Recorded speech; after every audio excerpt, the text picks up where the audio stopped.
Good afternoon, students.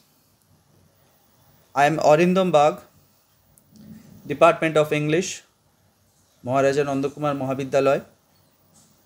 Welcome back to my channel. As per our earlier plan, today I am going to provide you the summary of the chapters of the novel Beloved by Toni Morrison. The entire novel is divided into three sections. That's part 1, part 2 and part 3. In part 1, we have 18 chapters. So, the presentation will only continue till 14 or 15 minutes max. Then, another presentation will be created till we complete part 1, which includes 18 chapters. So, without wasting any time, let us start the summary of part 1. Part 1, 124, it is the house number where Seth, the protagonist, used to live. It is described as spiteful.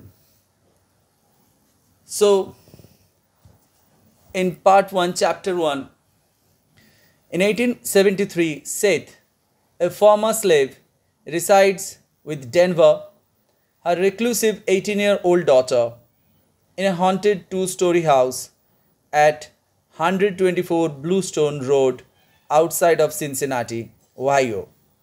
The house once sheltered a close family, including Grandma Baby Suggs. You will find those names and their relationship in the character map which I provided you earlier. Seth's two sons, Burglar and Howard, and her infant daughter, Beloved, all are gone now except Seth and Denver. Almost 9 years after Baby Suggs' death, Seth and Denver's isolation is ruptured by the unforeseen arrival of Paul D., a survivor of Sweet Home, the Kentucky slave farm where Seth, her husband Hallie, and their children were also enslaved. In conversation, Seth and Paul D. reveal memories of their former lives of subjugation, owned for years by the benign Garners, a childless couple. She slaves eventually fell under the cruel tyranny of an unnamed school teacher who destroyed the farm's harmony and forced the slaves to desperate measures of rebellion and fight. Seth divulges to Paul D. the catastrophic events that caused her to run away from Sweet Home.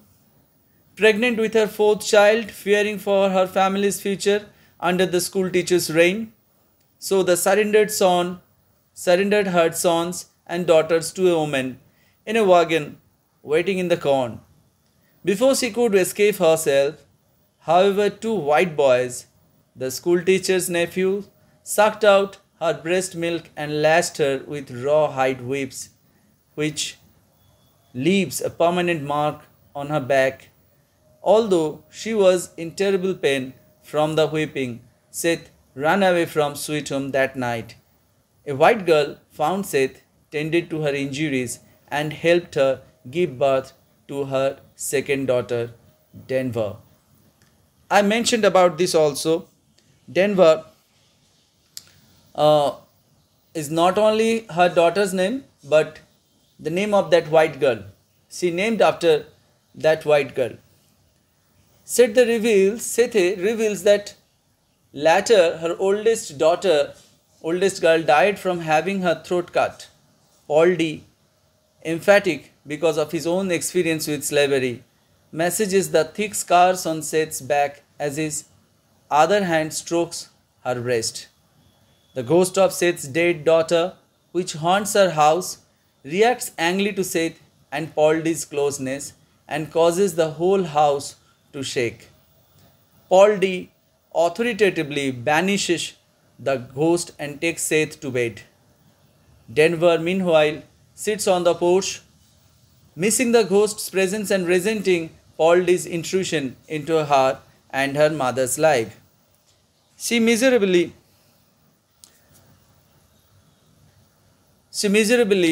appeases her loneliness and apprehensions with bread and jelly. So this is the first chapter, the summary of first chapter. Now we are moving to chapter 2, where we will see the next development.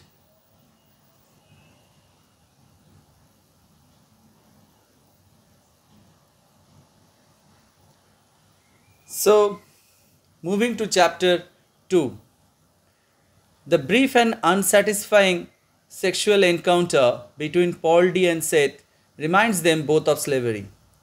He recalls his slave brother, Sexo, who walked 34 miles to and from meetings with his lover, Patsy. Seth recalls kitchen work for Mrs. Garner, who helped her with the tedious course of bristle sorting and ink making. Aged 13, when she arrived at Sweet Home, Seth took a year to select a husband from among the 5 male slaves. Halley, the gentlest man, revealed his qualities through devotion to baby Suggs, his crippled mother, whom he worked to emancipate. Seth namely requested a marriage service to honor her union with Hal. Mrs. Garner laughed a little at the suggestion of slaves needing the same type of marital conventions as whites. Nonetheless, Seth, dressed in a make-to-do wedding frock, enjoyed her brief honeymoon in Mr. Garner's cornfield. The other Sweet Home slaves celebrated Seth and Hal's honeymoon evening with a feast of new corn. So, this happens earlier. This is how Hal becomes the husband of Seth. So, moving to the next chapter, chapter 3. Now, it is impossible to provide all the details in a brief presentation like this, keeping the time limit also. So, I am trying my best to put all the information related to the chapter. So, please listen properly. Now, moving to chapter 3.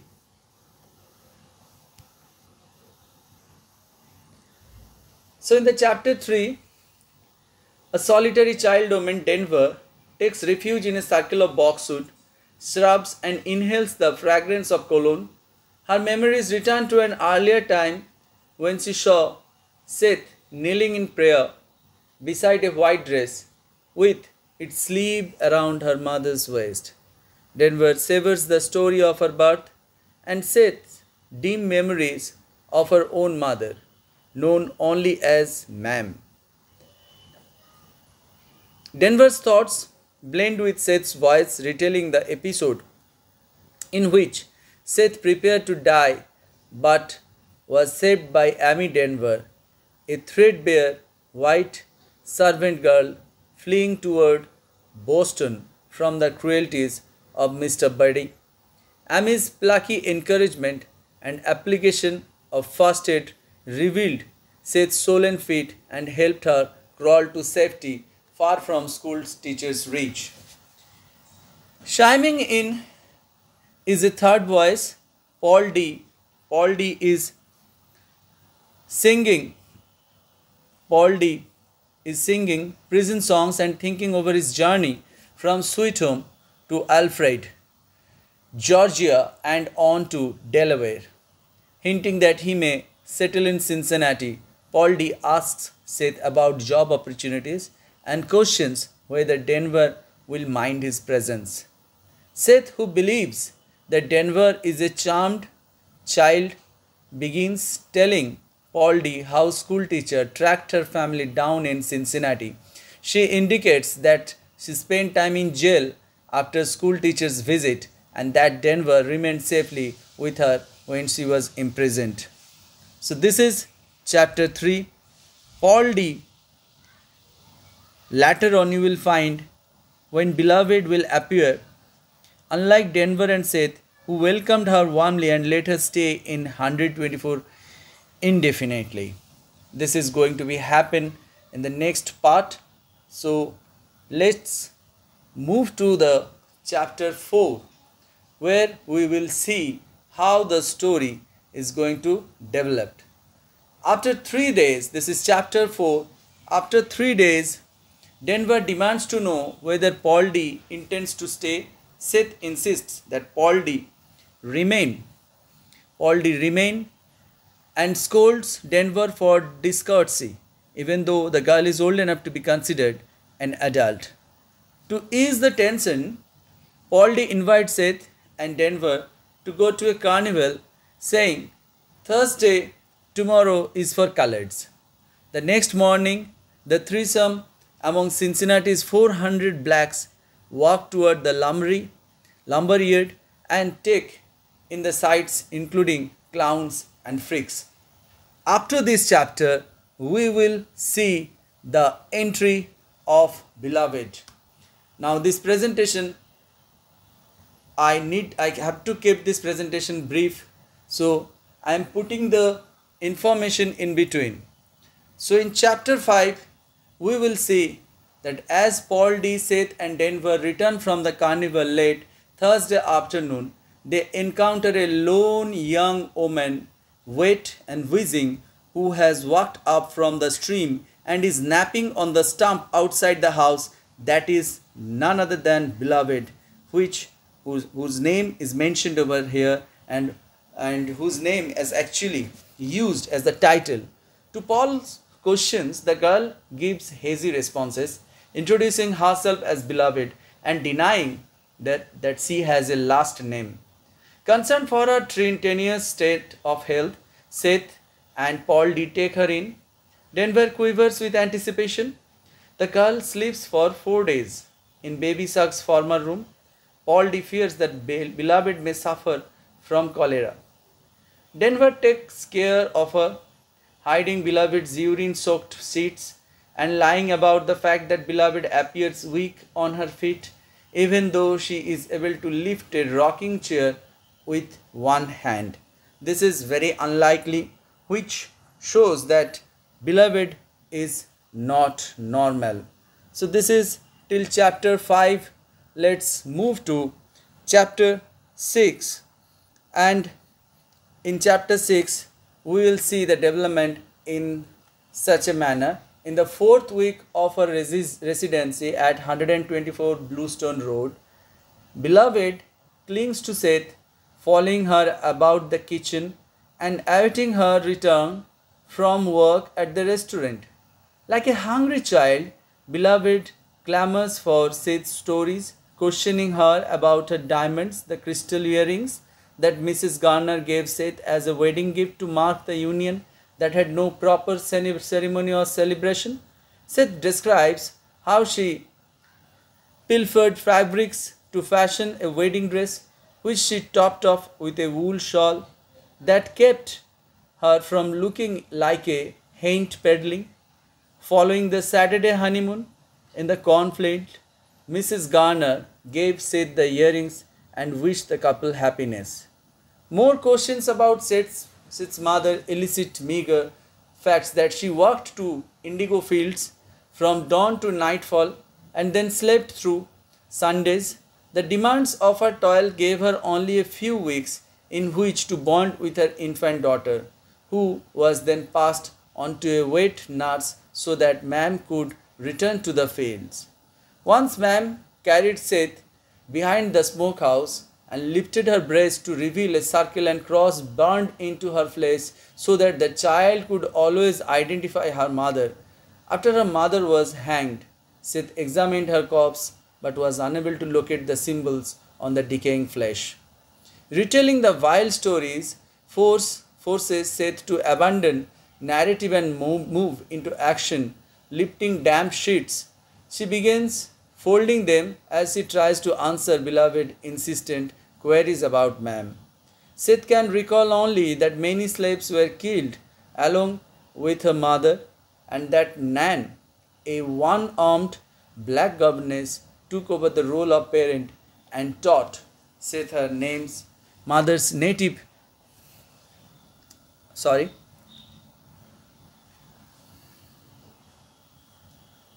dialect. Pained by the sorrowful rememory, Seth longs for the comfort of her mother-in-law, baby Suggs. To Denver's relief, Seth shifts her attention from the tense conversation to the imminent arrival of Paul D. So, this happens till chapter 6, and we can see aside from the baby like characteristics of beloved and her age, she used to ask questions that only the murdered child of Seth could ask, making Denver believe that she is her sister. So, this is what happens till chapter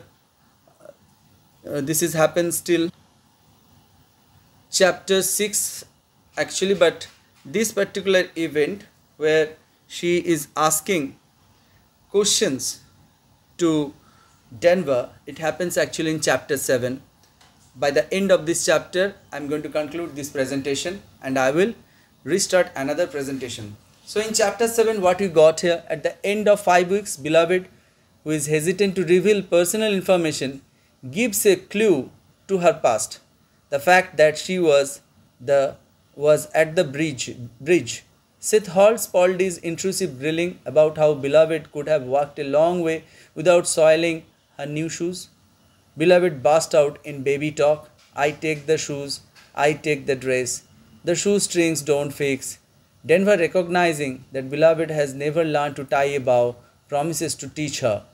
Paul D, uneasy about the glow that illuminates beloved, concludes that there is some significance to the girl's arrival on the very day that Seth and he had patched up their quarrel, gone out in public and had a right good time, like a family. Thus, just as he determines to investigate beloved, she chokes on resin and then says she wants to go to sleep. Delighted to have an intimate companion, Denver escorts her to the upstairs bedroom. Seth and Paul D, left to themselves, discuss his vexation with beloved. Paul D boasts that he never mistreated a woman. Seth indicates that Hallie mistreated her by leaving his children. Paul D shocks Seth by revealing that on the night the school teacher's nephews assaulted her and stole her breast milk, Hallie was hidden in the barn loft and saw the attack take place. Traumatized by his wife's suffering, Hallie lost his mind, and the last time Paul D saw him, he was sitting mutely with butter smeared all over his face. Paul D could not cry out at the horror of this image because his own mouth was stifled by an iron bit as he waited for transportation to a labor camp in Alfred, Georgia. Seth, her image of the loving Hal, shattered by this revelation, boils over with rage at the menacing boys with mossy teeth, schoolteacher taking notes during the assault, and Hallie watching from the loft but taking no action to defend her. She claims she calms herself by examining Paul D's face, which is somehow free of the wildness that afflicts most of men who have suffered the iron bit. Paul D tells said that the worst of his humiliation after being captured by a schoolteacher was the glare of Mr. the deformed rooster that he helped hatch from its shell. Seth, having heard this confession of pain and degradation, messages his knees in sympathy. So, this is what happens till chapter 7. So, you need to be careful and listen to my lecture properly, otherwise you won't be able to understand things. This presentation is very brief, but this presentation is rich with the actual audio here. You need to pay attention to the audio, what happening according to the chapter. That will be all. Thank you.